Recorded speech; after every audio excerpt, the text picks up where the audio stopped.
अंदर कैसे आ गया? दरवाजा नहीं खोला, वो बाहर है, वो मुझे मार देंगे मोनू। ಎಲ್ಲರಿಗೂ ನಮಸ್ಕಾರ. ಇವತ್ತು ನಾವು ಒಬ್ಬ ಭಾರತೀಯ ಮಹಿಳೆಯ ಕಥೆಯನ್ನ ಆಳವಾಗಿ ನೋಡೋಣ.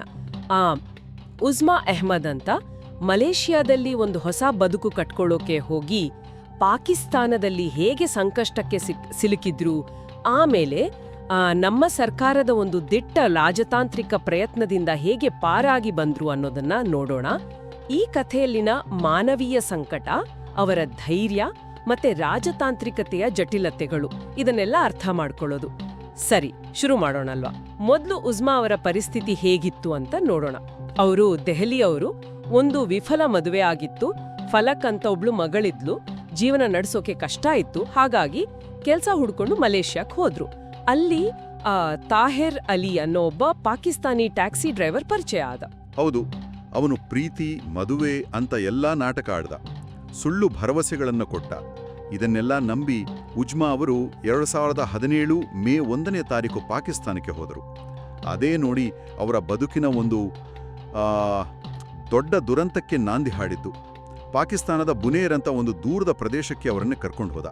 ಅಲ್ಲಿ ಹೋದ್ಮೇಲೆ ಗೊತ್ತಾಗಿದ್ದು ಅಂದ್ರೆ ತಾಹಿರ್ಗೆ ಆಗ್ಲೇ ಮದುವೆ ಆಗಿ 4 ಮಕ್ಕಳಿದ್ರು ಅಂತ. ಅಯ್ಯೋ, ಅದೇ ಪೂರ್ತಿ ಮೋಸ ಹೋಗಿದ್ರು. ಹೌದು, ಕೇವಲ ಮೋಸ ಅಲ್ಲ, ದಾಖಲೆ ಹೇಳೋ ಪ್ರಕಾರ ಇದು ಒಂದು ಪಕ್ಕಾ ಪ್ಲಾನ್ ಮಾಡಿದ ಬಲೆ. ಅಲ್ಲಿ ಅವರನ್ನ ಬಂದೂಕಿನ ತುದಿಯಲ್ಲಿ ಬೆದರಿಸಿ ಬಲವಂತವಾಗಿ ಮದುವೆ ಮಾಡ್ಕೊಂಡ. ಅಷ್ಟೇ ಅಲ್ಲ, ದೆಹಲಿಯಲ್ಲಿರೋ ಮಗಳಿಗೇನಾದ್ರೂ ಮಾಡ್ತೀನಿ ಅಂತ ಬೆದರಿಕೆ ಹಾಕಿ ಸಂಪೂರ್ಣವಾಗಿ ಕಂಟ್ರೋಲ್ನಲ್ಲಿ ಇಟ್ಕೊಳ್ಳಕ್ ನೋಡ್ದ. ಅವ್ರನ್ನ ಬಂಧನದಲ್ಲಿಟ್ಟಿದ್ದು, ಹೊಡೆದಿದ್ದು, ಅಬ್ಬಾ, ಅದು ನಿಜಕ್ಕೂ ನರಕವೇ ಸರಿ. ಕೇಳೋಕೇನೆ ಭಯ ಆಗುತ್ತೆ. ಇಷ್ಟೆಲ್ಲ ಆದ್ಮೇಲೂ ಅವ್ರ ಧೈರ್ಯ ಕಳ್ಕೊಂಡಿಲ್ಲ ಅನ್ನೋದೇ ಒಂದು ದೊಡ್ಡ ವಿಷಯ. ಖಂಡಿತ. ಉಜ್ಮಾ ಅವರ ಸೆಮೆಯ ಪ್ರಜ್ಞೆ, ಅವರ ಧೈರ್ಯ, ಅದನ್ನ ದಾಖಲೆ ಕೂಡ ಒತ್ತಿ ಹೇಳುತ್ತೆ. ಹೇಗೋ ಕಷ್ಟಪಟ್ಟು ಒಂದು ಫೋನ್ ಜೋಗಾಡ್ ಮಾಡಿ ಮಲೇಷಿಯಾದಲ್ಲಿದ್ದ ತಮ್ಮ ಸಂಬಂಧಿಕರಿಗೆ ಕಾಲ್ ಮಾಡಿ ವಿಷಯ ತಿಳಿಸಿದ್ದಾರೆ. ಓ ಸರಿ. ಅವರೇ ಸಲಹೆ ಕೊಟ್ಟಿಟ್ಟು ಇಸ್ಲಾಮಾಬಾದ್ನಲ್ಲಿರೋ ಇಂಡಿಯನ್ ಹೈಕಮಿಷನ್ಗೆ ಹೋಗಿ ಸಹಾಯ ಕೇಳು ಅಂತ. ಆದ್ರೆ ಆ ತಾಹಿರ್ ಕಣ್ತಪ್ಪಿಸಿ ಅಲ್ಲಿಗೆ ಹೋಗೋದು ಅಷ್ಟು ಸುಲಭ ಇರ್ಲಿಲ್ವಲ್ಲ, ಹೇಗ್ ಹೋದ್ರು? ಅದೇ ನೋಡಿ ಅವರ ಜಾಣ್ಮೆ. ಒಂದು ಉಪಾಯ ಮಾಡಿದ್ರು. ತನ್ನ ಅಣ್ಣ ವೀಸಾಕ್ಕಂತ ಏನೋ ಗಿಫ್ಟ್ ಕಳಿಸಿದಾನೆ, ಅದನ್ನ ತರೋಕೆ ಇಸ್ಲಾಮಾಬಾದ್ಗೆ ಹೋಗ್ಬೇಕು ಅಂತ ತಾಹಿರ್ನ ನಂಬಿಸಿದ್ರು. ಹಾಗೆ ಅವನನ್ನ ಇಸ್ಲಾಮಾಬಾದ್ಗೆ ಕರ್ಕೊಂಡು ಬಂದು ಅಲ್ಲಿ ಅವಕಾಶ ಸಿಕ್ಕಿದ ತಕ್ಷಣ ಹೈಕಮಿಷನ್ ಒಳಗಡೆ ಓಡೋಗ್ಬಿಟ್ರು. ಅಲ್ಲಿ ಡೆಪ್ಯೂಟಿ ಹೈಕಮಿಷನರ್ JP ಸಿಂಗ್ ಇದ್ರು. ಅವರ ಮುಂದೆ, ನಾನು ಭಾರತೀಯಳು, ಪ್ಲೀಸ್ ನನ್ನ ಕಾಪಾಡಿ ಅಂತ ಆಶ್ರಯ ಕೇಳಿದ್ರು. ಆ ಕ್ಷಣದಿಂದ ಇದು ಅಂತಾರಾಷ್ಟ್ರೀಯ ವಿಷಯ ಆಯಿತು.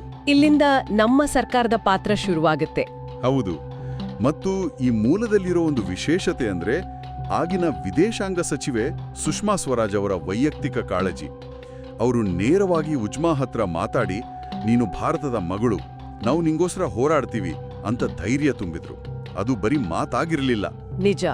ಸಂಪೂರ್ಣ ರಾಜತಾಂತ್ರಿಕ ಮತ್ತು ಕಾನೂನು ಹೋರಾಟವೇ ಶುರುವಾಯಿತು. ತಾಹಿರ್ ಕಡೆಯಿಂದ ವಿರೋಧ, ಪಾಕಿಸ್ತಾನದ ಸಿಸ್ಟಂನಿಂದ ಅಡೆತಡೆಗಳು ಎಲ್ಲ ಇತ್ತು. ಆದರೂ ಭಾರತ ಸರ್ಕಾರ ಬಿಡಲಿಲ್ಲ, ನಿರಂತರವಾಗಿ ಒತ್ತಡ ಹಾಕಿದ್ರು. ತೆರೆಮರೆಯಲ್ಲಿ ಮಾತುಕತೆ, ಕಾನೂನು ನೆರವು ಎಲ್ಲವನ್ನೂ ಬಳಸ್ಕೊಂಡ್ರು. ಒಬ್ಬ ಸಾಮಾನ್ಯ ಪ್ರಜೆಗೋಸ್ಕರ ಇಷ್ಟೊಂದು ದೊಡ್ಡ ಮಟ್ಟದಲ್ಲಿ ಹೋರಾಟ ನಡೀತು ಅಂದ್ರೆ? ಖಂಡಿತ. ಕೊನೆಗೆ 2017 ಮೇ 24ನೇ ತಾರೀಕು ಇಸ್ಲಾಮಾಬಾದ್ ಹೈಕೋರ್ಟ್ ಉಜ್ಮಾ ಅವರು ಭಾರತಕ್ಕೆ ವಾಪಸ್ ಹೋಗ್ಬೋದು ಅಂತ ತೀರ್ಪು ಕೊಡ್ತು. ಇದು ನಮ್ಮ ಡಿಪ್ಲೊಮಸಿಗೆ ಸಿಕ್ಕ ದೊಡ್ಡ ಗೆಲುವು. ಮರುದಿನವೇ ಮೇ 25ಕ್ಕೆ ಉಜ್ಮಾ ಅವರು ವಾಘಾ ಗಡಿ ಮೂಲಕ ಭಾರತಕ್ಕೆ ಬಂದ್ರು. ತಾಯಿನಾಡಿನ ಮಣ್ಣಿಗೆ ಮುತ್ತಿಕ್ಕಿದ ದೃಶ್ಯ ಈಗ್ಲೂ ಕಣ್ಣಿಗೆ ಕಟ್ಟಿದ ಹಾಗೆ ಇದೆ. ದೆಹಲಿಯಲ್ಲಿ ಸುಷ್ಮಾ ಸ್ವರಾಜ್ ಅವರನ್ನ ಭೇಟಿ ಮಾಡಿದಾಗ ಅವರು, ಮಗಳೇ ಮನೆಗೆ ಬಂದಿದ್ದೀಯಾ, ನೀನು ಸೇಫ್ ಅಂದಾಗ ಉಜ್ಮಾ ಅತ್ತು ಬಿಟ್ರು. ಆಮೇಲೆ ಪ್ರೆಸ್ ಮೀಟ್ನಲ್ಲಿ ಹೇಳಿದ್ರು, ಪಾಕಿಸ್ತಾನ ಅನ್ನೋದು ನನ್ನಂತ ಹೆಣ್ಣು ಮಕ್ಕಳಿಗೆ ಸಾವಿನ ಕೂಪ ಅಂತ. ಅವರ ಅನುಭವದ ತೀವ್ರತೆ ಆ ಮಾತುಗಳಲ್ಲಿತ್ತು. ಆದ್ರೆ ವಾಪಸ್ ಬಂದ ಮೇಲೂ ಸ್ವಲ್ಪ ಕಷ್ಟ ಆಯ್ತು ಅಲ್ವಾ? ಕುಟುಂಬದವರು ಒಪ್ಕೊಳ್ಳೋಕೆ ಸ್ವಲ್ಪ ಸಮಯ ತಗೊಂಡ್ರು. ಆ ಆಘಾತದಿಂದ ಹೊರಬರೋಕೂ ಕಷ್ಟ ಆಯ್ತು. ಹೌದು, ವಾಪಸ್ ಬಂದಿದ್ದು ಒಂದು ದೊಡ್ಡ ಗೆಲುವು, ನಿಜ. ಆದರೆ ಕಥೆ ಅಲ್ಲಿಗೆ ಮುಗಿಲಿಲ್ಲ. ಆ ಮಾನಸಿಕ ಆಘಾತದಿಂದ ಚೇತರಿಸಿಕೊಂಡು ಜೀವನವನ್ನ ಮತ್ತೆ ಕಟ್ಕೊಂಡ ರೀತಿ ಇದೆಯಲ್ಲ, ಅದು ನಿಜಕ್ಕೂ ಗ್ರೇಟ್. ತಮ್ಮ ಮಗಳು ಫಾಲಕ್ ಹೆಸರಲ್ಲಿ ಒಂದು ಸಣ್ಣ ಬ್ಯೂಟಿ ಪಾರ್ಲರ್ ಶುರು ಮಾಡಿ ಸ್ವಂತ ಕಾಲ್ ಮೇಲೆ ನಿಂತರು. ಸುಷ್ಮಾ ಸ್ವರಾಜ್ ಅವರ ಮೇಲೆ ಅವರಿಗೆ ಅಪಾರವಾದ ಗೌರವ, ಕೃತಜ್ಞತೆ ಇತ್ತು.